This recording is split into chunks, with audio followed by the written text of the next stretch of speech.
বলে এরা টাকা চুরি করলে কর, দেশে কিছু শিল্প কারখানা কর, তাহলে তো আমরা চাকরি পাই। টাকাটা বিদেশে না কেন, মাছ বিক্রি করে দেশে বলে এগুলি কথা। মনে হয় এত এত এত মানুষের ক্রন্দন, এত মানুষের হতাশা, এত কিছু আছে। তো তারপরে এই আন্দোলনটাকে একটা যৌক্তিক জায়গায় আপনাদের কাছেই তো সবাই প্রশ্ন করে নিতে পারেনি কেন। এখানে অনেক ব্যাখ্যা আছে, অনেকে নেতৃত্বের ব্যর্থতার কথা বলেন, বিশেষ করে ঢাকা কেন্দ্রিক নেতৃত্বের ব্যর্থতার কথা বলেন, অনেকে সরকারের জুলুমের কথা বলেন। তো সত্যি কথা, এরকম গায়েবী মামলার ইতিহাস তো পৃথিবীতে কোনো দেশে আছে বলে আমি জানি না। কিন্তু আমার মনে হয় কি, আপনাদের আরেকটা জায়গায় বিরাট ঘাটতি আছে। এই বইটা প্রসঙ্গে আমি সেটা বলি, সেটা হচ্ছে ন্যারেটিভের ঘাটতি। আপনাদের বিরুদ্ধে যে প্রচারণা হয়, মিথ্যা প্রচারণা হয়, আপনারা সেগুলি ঠিক মতো জবাব দিতে পারেন না। আপনাদের কোনো রিসার্চ সেল নাই, আপনাদের কোনো ডেডিকেটেড মানুষ নাই। আমি আপনাকে এক্সাম্পল দেখাই। এই বইটা অনুবাদ হতে 6 বছর লাগলো কেন, সেটা একটা প্রশ্ন। আপনার কি মনে হয় আওয়ামী লীগ নেত্রীর সম্পর্কে এরকম একটা বই লেখা হলে এটা অনুবাদ হতে 6 বছর লাগতো? লাগতো না। তার চেয়েও ভয়াবহ জিনিসটা শোনেন। যখন বেগম জিয়ার বিচার হয়, এই বিচারের মধ্যে বিতর্কিত কিছু এলিমেন্ট আছে, বিতর্কিত বিচার ছিল, সেটা নিয়ে আমি লিখেছি, বলেছি, মিজানুর রহমান খান লিখেছে, আপনারা লিখেছেন, আপনারা বলেছেন। এইভাবে বলা না। এই যে এতগুলা বছর উনি জেলে আছে, বিএনপিতে কত বড় বড় দেখি আপনার আইনজীবী নেতা আছেন, ঝগড়া করতে করতে আবার একজন একজনকে বহিষ্কারও করেন, ইলেকশনে জিতেন। এত আইনজীবী, বড় বড় আইনজীবী আছেন, আপনারা কেউ কি থরো রিসার্চ করেছেন এই মামলাটা বিচারের মধ্যে কি কি অসঙ্গতি ছিল? আপনারা কি এটা ইন্টারন্যাশনাল যে জুরিস্ট কাউন্সিল আছে, হিউম্যান রাইটস অর্গানাইজেশন আছে, তাদের কাছে দিয়েছেন যে বিচারটা ফ্লড একটা বিচার? দেন নাই। কেন দেন নাই? আবার নিজের মনে এই প্রশ্নটা বারবার আসে। আশ্চর্য কথা, এত বড় একটা সংগঠন, আপনাদের বেগম জিয়া ছাড়া আছে কি? উনি নাই, আপনারা নাই। উনি হচ্ছে অবিসংবাদিত একজন নেত্রী। ওনাকে এইভাবে জেলে রাখা হয়েছে।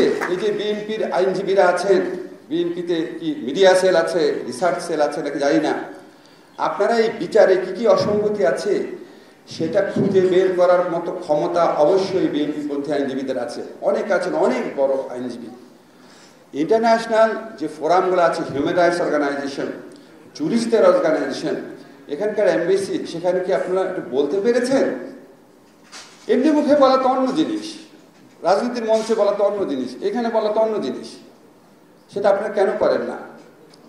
আমি দেখলাম কয়েকদিন আগে বিএনপির ওয়েবসাইটে, 2 দিন আগে বা হয়তো গতকাল, আপনি একটা ভিডিও আপলোড করেছেন যে যখন ওখানে আওয়ামী লীগ নেত্রী একটা ইন্টারভিউ দিচ্ছেন, তো ওনাকে আবেদ খান প্রশ্ন করেছেন আপনারা জামাতের সাথে গিয়ে আন্দোলন করলেন কেন? উনি কি উত্তরটা দিয়েছে জানেন? স্ট্রেইট বলেছে, মানুষের ভোটাধিকার প্রতিষ্ঠা করার জন্য আন্দোলনে গেছি জামাতের সাথে, অস্বীকার করে নাই। এবং উনি বলেছেন আওয়ামী লীগ তার আদর্শ থেকে বিচ্যুত হয় নাই। সহজ কথা। এর আগে একটা পত্রিকায় দেখেছি, উনি বলেছেন যে উনি শুধু আওয়ামী লীগের নেত্রী না, সকল বিরোধী দলের নেত্রী। বিরোধী দল বলতে তখন জামাতকেও বুঝিয়েছেন। নিজামীকে পাশে নিয়ে উনি সংসদ থেকে পদত্যাগ করেছেন, সাংবাদিক সম্মেলন করেছেন। আপনাদের বিরুদ্ধে এই যে নিরন্তর প্রচারণা হয়, বিএনপি জামাত, কথা বলি বিএনপি জামাত, বিএনপি জামাত, আপনারা কোনোদিন এই জিনিসগুলো ডকুমেন্টেড করে সাথে সাথে বলতে পেরেছেন যে আওয়ামী লীগ জামাতের বিরুদ্ধে আমাদের রুখে দাঁড়াতে হবে, আওয়ামী লীগ জামাতের বিরুদ্ধে লড়তে হবে? ওরা তো আপনাদের চেয়ে বেশি জামাতের সাথে গেছে, যায় নাই? ওদের রাষ্ট্রপতি পদপ্রার্থী গোলাম আজমের পা ছুঁয়ে সালাম করে নাই, একসাথে সংসদ থেকে পদত্যাগ করে নাই, একসাথে এর সাথে সাথে ইলেকশন যায় নাই। এই নেগেটিভগুলা কি আপনারা স্ট্রংলি বাংলাদেশের সাধারণ মানুষের কিছু বলতে পেরেছেন? বাংলাদেশে বিএনপি জামাত ইকুয়েটেড হয়ে গেছে কেন? বিএনপি জামাত গোষ্ঠীর বিরুদ্ধে রুখে দাঁড়াতে হবে। আপনারা কি এটা কাউন্টার ন্যারেটিভ তৈরি করতে পেরেছেন? ওই ভিডিওটা পরশুদিন আপলোড হয়েছে কেন? 1996-এর ভিডিওটা বিএনপির ওয়েব পেজে পরশুদিন আপলোড হয়েছে কেন? সবই তো পাওয়া যায়, আপনাদের ওয়েবসাইটে গেলে এগুলি পাওয়া যায় না কেন? আপনারা একটু চিন্তা করে দেখেছেন? একটা দল মানে কি শুধু জনসভায় ভাষণ দেওয়া, লোক জামায়াত করা, মানুষকে সংগঠিত করা না? এখন তো ন্যারেটিভের যুগ, বয়ানের যুগ। ওই বয়ানের বিরুদ্ধে শক্ত বয়ান, সত্যি বয়ান তৈরি করেছেন। আমি মাঝে মাঝে দেখি যে আবার খুব দুঃখ লাগে যে অন্য পক্ষ থেকে প্রশ্ন তোলা হয় যে 1971 সালে বেগম জিয়া কোথায় ছিলেন। তাই এই প্রশ্ন আপনারা তুলতে পারেন না? 1971 সালে আপনি কোথায় ছিলেন? কেন তুলেন না? আমি আশ্চর্য লাগে। এত জঘন্য মিথ্যাচার, এত জঘন্য অপপ্রচার হয়, এটার উত্তর দেওয়ারও একটা নৈতিক ইয়ে অনুভব করেন না? বিচ্ছিন্নভাবে দেন, বিচ্ছিন্নভাবে দিয়ে শহীদুদ্দিন আইনি জেলেও গেছে, এর তো কোনো মূল্য নাই। আপনাদের রিসার্চ সেল কই? আপনার ওয়েব পেজটা কই? আপনি বলেন যে আচ্ছা আমার তো নিউজ প্রচার করে না সরকারি গণমাধ্যম, আপনি একটা বিএনপি টিভি নামে একটা অনলাইন টিভি করেন না, সমস্যা কি? নামই দেন বিএনপি টিভি, শক্তিশালীভাবে করেন না। আপনাদের কি লোক কম আছে? আমি একটা সামান্য মানুষ, কালে ভদ্রে আমি ফেসবুকে স্ট্যাটাস দিই, আমার 1 মিলিয়ন ফলোয়ার আছে। আপনাদের দলের কয় মিলিয়ন ফলোয়ার আছে? এই প্রশ্নটা রেখে গেলাম। এখন আপনার এই বিবেচনা করে আমি বারবার বলি, দেখেন এই যুগটা হচ্ছে প্রচারণার যুগ, শুধু দেশে না গ্লোবালিও। দেখেন এই প্যালেস্টাইনে হামলা চালাচ্ছে, ইসরায়েলের একটা প্রচারণা আছে কিন্তু যে আমরা হামলা চালাচ্ছি না, আমরা আত্মরক্ষা করছি। কন্টিনিউয়াসলি এটা বলে যায়, কন্টিনিউয়াসলি। আমেরিকা আপনার ইরাকে বোমা মারলো, আফগানিস্তানে বোমা মারলো, কন্টিনিউয়াসলি একটা ন্যারেটিভ তৈরি করে গেল যে ওখানে কি রাসায়নিক বোমা আছে, এখানে এই আছে।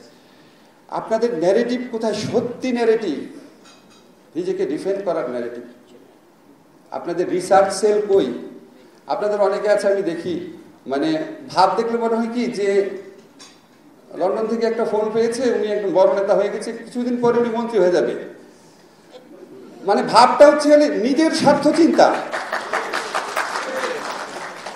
আরে বেগম জিয়া কি নিজের স্বার্থ চিন্তা করে রাজনীতি করেছিলেন? কি বেগম জিয়া রাজনীতি করেন? আমরা তো দূর থেকে দেখেছি, উনি যখন এরশাদের বিরুদ্ধে আন্দোলন করেছেন উনি স্বার্থ চিন্তা করেছিলেন? তাতে উনি আগেই আপোষ করতে পারতেন। উনি যখন আপনার 111 গভর্নমেন্ট ছিল, ওইটার সাথে তো প্রথম আপোষ করতে তো ওনার কাছেই গিয়েছিল, করেছেন? আপনারা কে কি সাফার করেছেন? অবশ্যই আপনাদের অনেক নেতাকর্মী জীবন হারিয়েছেন, with due respect to them, আমি তাদের কথা বলছি না, অন্য যারা মোটামুটি ভালো অবস্থানে আছেন, আপনাদের জন্য ওনার স্যাক্রিফাইসটা চিন্তা করেন। তা আপনি প্রথমে ডিসাইড করেন, আপনি কি আন্দোলনটা করছেন, নেতৃত্ব দিচ্ছেন, নেতা হচ্ছেন নিজের জন্য নাকি দেশের জন্য, দেশের মানুষের ভোটাধিকার প্রতিষ্ঠা করার জন্য? যখন এইভাবে চিন্তা করা যাবে আমি দেশের মানুষের ভোটাধিকার প্রতিষ্ঠার আন্দোলন করছি, তখন বেগম জিয়ার প্রতি আপনাদের সত্যিকারের রেসপেক্ট প্রতিফলিত হবে। উনি মানুষের ভোটাধিকারের আন্দোলন করেছেন। বাংলাদেশের মানুষ আজকে ধরেন 20-30 বছর পর আমরা কেউই থাকবো না, মরে যাব, কিন্তু এইটুকু বিশ্বাস আমার আছে, জীবনে পড়াশোনা তো কম করি নাই, যে যদি কোনোদিন বেগম জিয়ার সত্যিকারের মূল্যায়ন হয়, এই যে গণতন্ত্র ভোটাধিকার প্রতিষ্ঠার আন্দোলনের অবদান, অবশ্যই ওটা স্বর্ণাক্ষরে লেখা থাকবে। তাকে ভালোবাসলে, বাংলাদেশের মানুষকে মুক্ত করতে চাইলে স্বার্থহীনভাবে দেশের জন্য এই জনগণের ভোটাধিকার প্রতিষ্ঠান আন্দোলনের জন্য কাজ করেন। কে কি নেতা হলেন, কে কি পদ পেলেন, সেগুলি হচ্ছে অনেক বড় কথা। সরি, আমার ছোট মুখে অনেক বড় কথা বললাম, যদি ভুল হয় মাফ করবেন। ধন্যবাদ সবাই।